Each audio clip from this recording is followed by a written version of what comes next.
Good morning, guys. Just sitting outside having my lovely cup of coffee after the gym. And it was just one thing I was thinking about, a topic that I'm seeing quite recently in different aspects. So that is slip leads. Okay, so personally, I don't use them, but regardless of that, it's always worth touching on subjects regardless of whether it's something I do or not. The problem I'm actually seeing through scrolling through TikTok, seeing it on our group, etc., is the improper use of slip leads first and foremost. So people who are just using them because it's the easiest lead to put on rather than a harness or a collar clipping on, not really understanding what a slip lead is.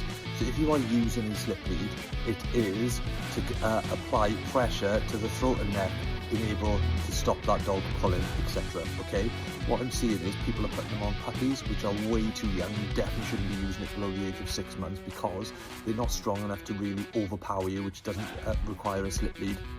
And to at that age, it can cause serious damage if you're under constant tension. Take the time to train a better lead walk. Okay, I'm seeing a lot of puppies and dogs being walked around. The slip lead is down here, pressure on their trachea and their throat. If you're using a slip lead, it should be up behind the ears with a small toggle, allowing a slight bit of slack, instant tension when needed. Okay, but again, take the time to train a better lead walk.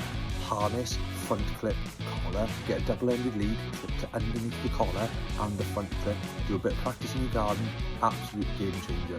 Okay, a lot of people are putting slip leads on dogs, not even realising what a slip lead is. I've commented on a few videos where I said be mindful of using a slip lead because one, they're too young or you're using it wrong, and I've had responses saying, what is a slip lead, or I didn't realise I was using it. Guys, if you're putting something on your dog, just do some research. It's easy as that, okay? Yes, there is a purpose for slip leads, but 9 times out of 10, if you are using a slip lead and you don't even know what a slip lead is, there's questions to be asked there already, okay? Be mindful of what equipment you're using and how you're using it. Look into other options first before you decide, okay?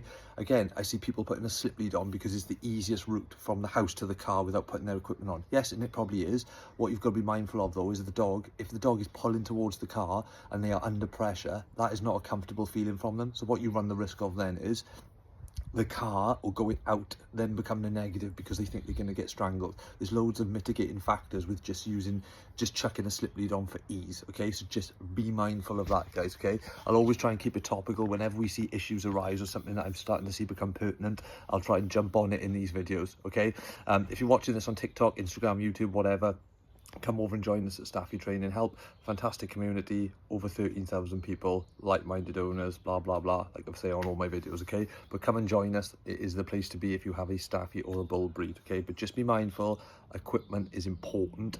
Do your research first. All the best, guys. Have a good day.